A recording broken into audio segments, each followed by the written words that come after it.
Got it.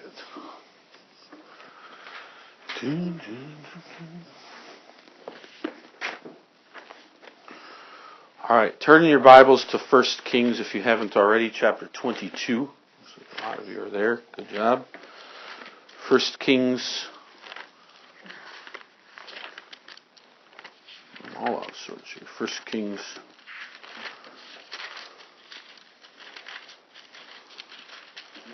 Chapter 22.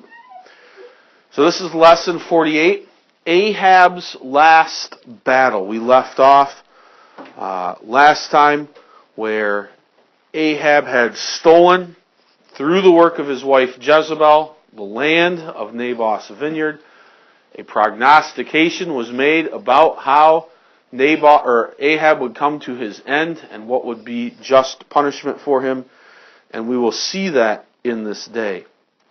Now, before we get going here in the reading, we do need to understand what was going on in the other nations. So, if you have your list of kings over here, right, we have King Asa over there in Judah. And after King Asa dies, you can add the next king to the kings of Judah. So make sure you have this out, fill it in. But the next king after King Asa was his son, because we know in Judah it has to be a continuous line, was his son Jehoshaphat. Okay, so after Asa came King Jehoshaphat. You want to add that there under King Asa. So during Ahab's reign, while he's ruling in Israel, King Asa dies and King Jehoshaphat comes into power. We'll see some other troubles eventually that come all out of this. But Jehoshaphat became a friend of King Ahab. They began to work together. Here were two nations, we would say, that were enemies. They had been fighting against each other. Remember, King Asa had gotten King Ben-Hadad to be on his side to fight against Israel. So to have a new king who says, I'll be your friend, as opposed to your enemy, is a big thing. So they are no longer showing hatred and fighting towards one another, but they are becoming friends and making alliances. And I put there that we should copy down 2 Corinthians. So turn in your Bibles there, maybe keep your finger or put something in here so you don't lose it. 2 Corinthians chapter 6, verse 15. Actually, we could do 14 too, but 15 is the one that comes to mind. Maybe this will be a good passage for us to memorize. But verse 15 says, And what concord hath Christ with Belial? Or what part hath he that believeth with an infidel? What do I have to do with a man who hates God? That's who Ahab is. Ahab hates the Lord and doesn't want to do anything. So concord means what agreement, what working together hath Christ with Belial, Satan? Nothing. They don't work together at all. So, Paul's saying here to the Corinthians, what has a godly man to do with an ungodly man? Now again, we talked about in devotions this morning, the ultimate law that God has for us is love. So I have to love my neighbor. Now, this is talking about something different. This is talking about my being best friends. We do everything together. I go to the ball game with this guy, and then I go out to eat with him, and I show up at his weddings to his third and fourth wife. Okay? No. He comes into my church on Sunday, I'm going to be welcoming to him. He comes over to my house and he needs some help with something, I'm going to go help him, showing him love. I'm not going to make him my best friend and do everything with him. And that's the example here. That's the problem of this alliance with King Ahab and King Jehoshaphat. These two have become friends. Let's get along. Let's do everything together. Let's have parties together. Let's share things. Let's get together. Let's get our armies together. We'll see how that happens today. All right, so Once you've got that copy down there, and that's an important verse to remember, turn back to 1 Kings chapter 22, and we'll see how the end of King Ahab comes. So starting at verse 1 here, please. Follow along. And they continued 3 years without war between Syria and Israel. So that was good. 3 years of peace, but it's because the kings are getting together. And it came to pass in the third year that Jehoshaphat, the king of Judah, came down to the king of Israel. And the king of Israel said unto his servants, Know ye that Ramoth and Gilead are ours, and we be still, and take it not out of the hand of the king of Syria? And he said unto Jehoshaphat, Wilt thou go with me to battle to Ramoth Gilead? And Jehoshaphat said to the king of Israel, I am as thou art, my people as thy people, my horses as thy horses. So he's saying, Of course I will. And Jehoshaphat said unto the king of Israel, Inquire, I pray thee, at the word of the Lord this day. So he says, well, maybe we should see what God thinks about this. Then the king of Israel, so that's Ahab, gathered the prophets together, all his prophets, about 400 men, and said unto them, Shall I go against Ramoth Gilead to battle, or shall I forbear? Should I go or not?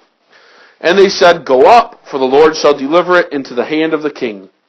And Jehoshaphat said, Is there not here a prophet of the Lord, besides that we may inquire of him? And the king of Israel said unto Jehoshaphat, There is yet one man, Micaiah, the son of Imlah, by whom we may inquire of the Lord. But I hate him, for he doth not prophesy good concerning me, but evil. And Jehoshaphat said, Well, let not the king say so. Then the king of Israel called an officer and said, Hasten hither Micaiah, the son of Imlah. And the king of Israel and Jehoshaphat, the king of Judah, sat each on his throne, having put on their robes in a void place in the entrance of the gate of Samaria. And all the prophets prophesied before them. And Zedekiah, the son of Chenaanah, made him horns of iron and said, Thus saith the Lord, With these shalt thou push the Syrians until thou hast consumed them. And all the prophets prophesied so, saying, Go up to Ramoth Gilead and prosper, for the Lord shall deliver thee into the hand of the king. So that's the word of the 400 prophets. And the messenger that was gone to call Micaiah spake unto him. So this is the man that had to go get Micaiah out of prison. And before he takes him to the king, he pulls him aside and he says this, Behold now, the words of the prophets declare good unto the king with one mouth. Let thy word, I pray thee, be like the word of one of them, and speak that which is good. And Micaiah said, As the Lord liveth, what the Lord saith unto me, that will I speak. So, unfortunately, we have agreement between King Jehoshaphat of Judah and King Ahab of Israel. We saw King Jehoshaphat. He too quickly, when he was asked, Do you want to go to battle with me? Oh yeah, I'll go with you. My horses are your horses. My soldiers are your soldiers. We're all one here. We're all one. He jumped to a conclusion. He should have put a little bit of pause. And then he does begin to think. He says, well, let's go to the Lord. Let's ask him. Who do you got here that can talk to the Lord for us? Because if Jehoshaphat was back in Judah, he might have called on the prophet Elijah. That's not the case here. So King Ahab says, oh yeah, I've got all these wise men. Call them in. So 400 men are brought before the king, and the kings sit in, it looks like in the gate of Samaria, on their thrones with their costly apparel on. And what do? They say, wow, yeah, king, and they put on some horns. See, king, look, I'm pushing around like with horns. Pushing them around. That's what you're going to do to the Syrians. You're going to be pushing them around. And so King Ahab, going to get the victory over Ramoth Gilead. It's been prophesied here. Okay? Well, King Jehoshaphat is no fool. He's kind of scratching his head going, these are prophets? These guys know what they're saying? I don't see any proper worship of the Lord or praying or checking with God. So he leans over to King Ahab and he shows us here by his actions that he knows he probably shouldn't do this. King Ahab, this is all good, but you got any guys that are actual prophets of God? The real thing? That shows us. King Jehoshaphat knew what kind of man he could see. But it was for his own personal earthly reasons that he was maintaining this friendship. So King Ahab has to lean over and confess. Well, King Jehoshaphat, there's this guy Micaiah, but I hate him. All he ever does is tell me negative things. I just want to hear a good report once. All he says is bad things about me. Well, King Jehoshaphat should have leaned back over and said, well, it's pretty obvious, King Ahab. It's because you're living in sin. Don't you know you got to worship God like you're supposed to? So anyways, King Ahab then says, all right, men, go get Micaiah out of prison. Bring him over here. And so the man who goes to take Micaiah out of prison unlocks the door. Micaiah, come on. And imagine Micaiah probably being miserable, uncomfortable in that dank, dark dungeon or wherever it was, prison. And he comes out, and light's too bright on his eyes, and he's got to clean himself up before he goes before the king. And as the men are bringing him over, the man says to him, now, Micaiah, the other prophets have already given the king some good news. He's really happy to hear about it. For once, just once in your life, just go along with it. Just tell him what he wants to hear. Make him happy. Give him good news. Micaiah says, prophet of the Lord, what the Lord tells me to tell the king, that's what I'm going to say. I can't say anything else. We think of Balak and Balaam, same thing. What the Lord wants the man to say, that's what he will say. Okay? Now, we need to be careful here too, and I think this is a good spot just to pause and think about that. How could we be like King Ahab in this situation?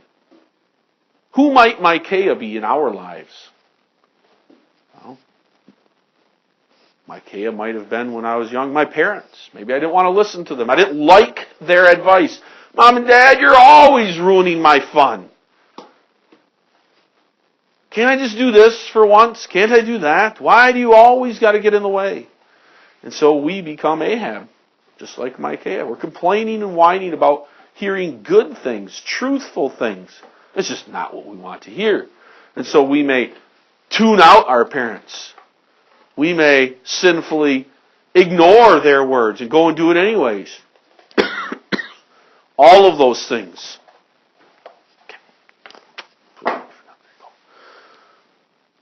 Let us not treat our parents or those in authority over us like Micaiah. Let us not become like King Ahab and tune out the words of the Lord. Even though they might not be what we want to hear, we should know that they are good for us and they are spoken to us out of love. Anyways, let's go on and see what happens. So, left off at verse 14 there. Verse 15. So now here comes Micaiah before the kings. So he came to the king, and the king said unto him, Micaiah, shall we go against Ramoth Gilead to battle, or shall we forbear? And he answered him, go and prosper. For the Lord shall deliver it into the hands of the king. And the king said unto him, how many times shall I adjure thee that thou tell me nothing but that which is true in the name of the Lord? And he said, I saw all Israel scattered upon the hills as a sheep that hath no shepherd. And the Lord said, these have no master. Let them return every man to his own house in peace. And the king of Israel said unto Jehoshaphat, did I not tell thee that he would prophesy no good concerning me, but evil? And he said, hear thou therefore the word of the Lord. I saw the Lord sitting on the throne, and all the host of heaven, standing by him on his right hand and on the left. And the Lord said, who shall persuade Ahab that he may go up and fall at Ramoth Gilead? And one said on this manner, and another said on that manner. And there came forth the Spirit and stood before the Lord and said, I will persuade him. And the Lord said unto him, wherewith? And he said, I will go forth, and I will be a lying spirit in the mouth of his prophets. And he said, thou shalt persuade him and prevail also. Now therefore, behold, the Lord hath put a lying spirit in the mouth of all these thy prophets, and the Lord hath spoken evil concerning thee. But Zedekiah the son of Cheniah went near and smote Micaiah on the cheek and said, what way went the Spirit of the Lord from me to speak unto thee? And Micaiah said, behold, thou shalt see in that day when thou shalt go in to an inner chamber to hide thyself. And the king of Israel said, take Micaiah and carry him back unto Ammon, the governor of the city, and to Joash the king's son. And say, thus saith the king, put this fellow in the prison, and feed him with bread of affliction and with water of affliction, until I come in peace. And Micaiah said, if thou return at all in peace, the Lord hath not spoken by me. And he has said, hearken, O people, every one of you. So the king of Israel and Jehoshaphat, the king of Judah, went up to Ramoth Gilead. So we're going to stop right there. So what happened? Ahab asked Micaiah, shall we go or shall we stay? And Micaiah kind of pulled a surprise here. Oh, sure, whatever you want to do, king. Go ahead. You're going to go anyways. Why are you even going to listen to me? Just go. Go. Okay? Why did he do that? Why did he say that way, in that manner, with that tone of voice? Well, he knew that Ahab was going to do whatever he wanted anyways. He knew that King Ahab really wasn't going to obey or listen to God. If God told him not to go, was he going to not go? No. He was going to go anyways. So that's why when Micaiah first said, well, just do whatever you want. Go ahead. I give up. Tired of hearing it. And then King Ahab, maybe he's trying to impress Jehoshaphat, or who knows what he's doing. Now, Micaiah, tell me the truth. I didn't bring you here to lie to me. Tell me the truth. What's really going to happen?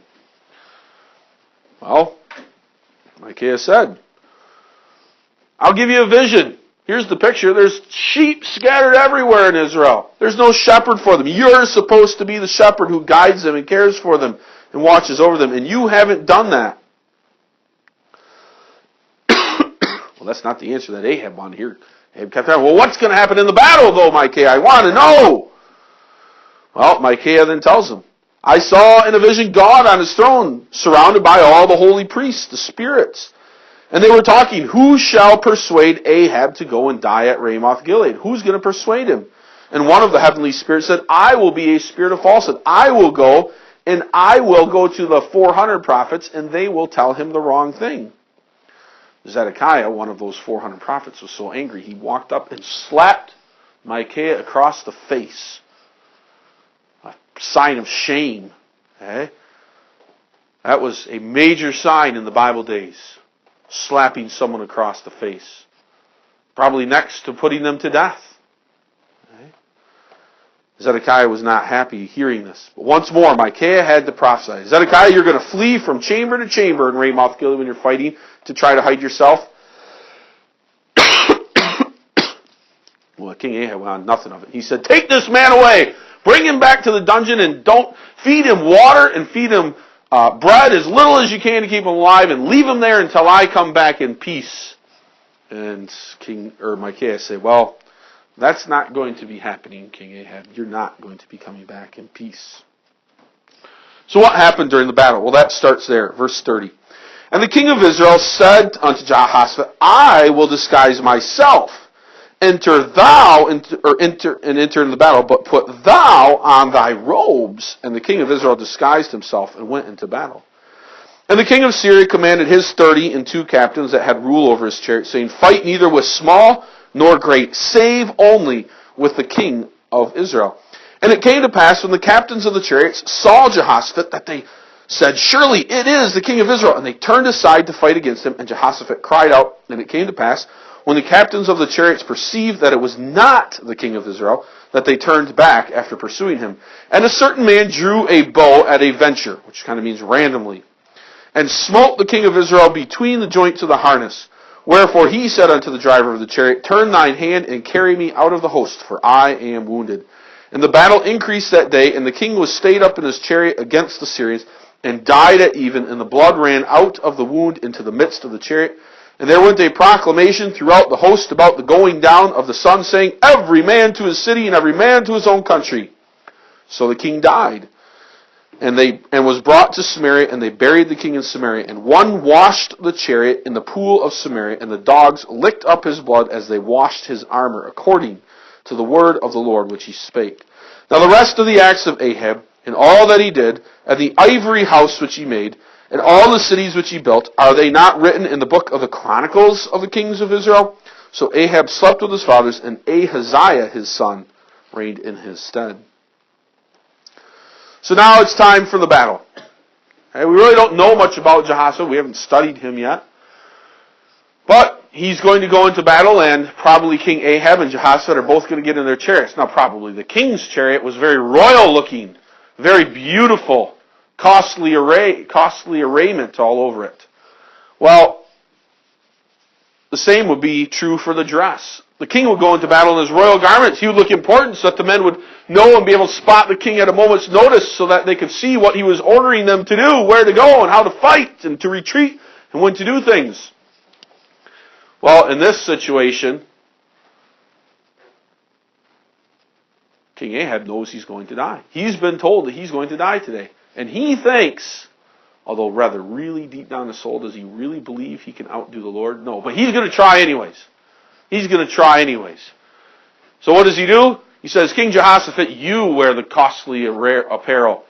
You wear the nice raiments, and you take the fine chariot. I'll just go in these rags over here in this regular chariot. Now, to you and me, we might go, now why would Jehoshaphat say, whoa, boy, I see what you're doing here, boy. I see what you're doing. You're trying to get me killed and save yourself. Now they'll all think you're the king. I'm the king of Israel, and they're going to come after me. But that's not the case.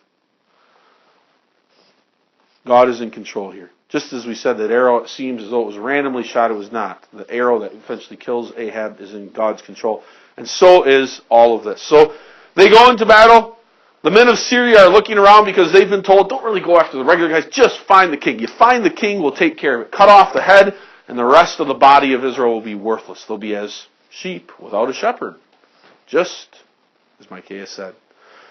So they're looking around, and there they spot a man in costly apparel. And they begin to all pursue after that specific man. And Jehoshaphat, becoming afraid, cries out to the Lord. And the Lord miraculously delivers him out of this way. Okay?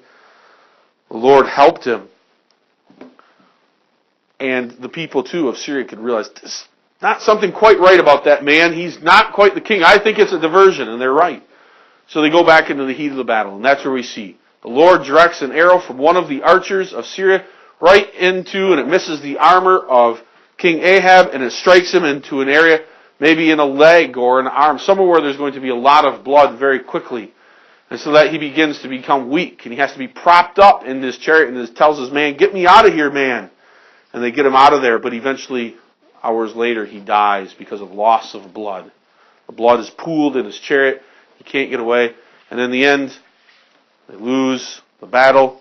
He's got to run, or he's got to get away, and when he gets away, by the time the battle's over, he's done. So they take his body out, they bury it in a grave, and now you've got armor that you want to preserve for the next king, probably. You've got a chariot you want to preserve for the next king, so you wash out all that stuff, and the blood runs off into the rocks. And what happens? Well, packs of dogs. That blood is filled with energy. That's marrow for them. That's rich, wholesome stuff, and they come and they lick it up, just as the prophet Elijah had prophesied. Okay? His blood was now licked up by dogs. Everyone else is told to go home, get in your homes. And so the prophecy comes true. Okay? So that prophecy comes true. But, again, if there's one thing that we can really walk away from the lesson, or maybe two things. One, don't have concord. Don't be unequally yoked together with the unrighteous. It's one thing to care for them and help them out and show them love. It's another thing to become their friends and do everything together with them. And second, we ought to be careful that we aren't like Ahab either in our relationships with those, maybe our parents, teachers, grandparents, uncles and aunts. When they're telling us something, we ought not to, with our body language, throw up our arms, roll our eyeballs, turn our backs on them. We ought to be respectful and understand that although these words might not be what we want to hear, they are from the Lord, for the Lord directs all things.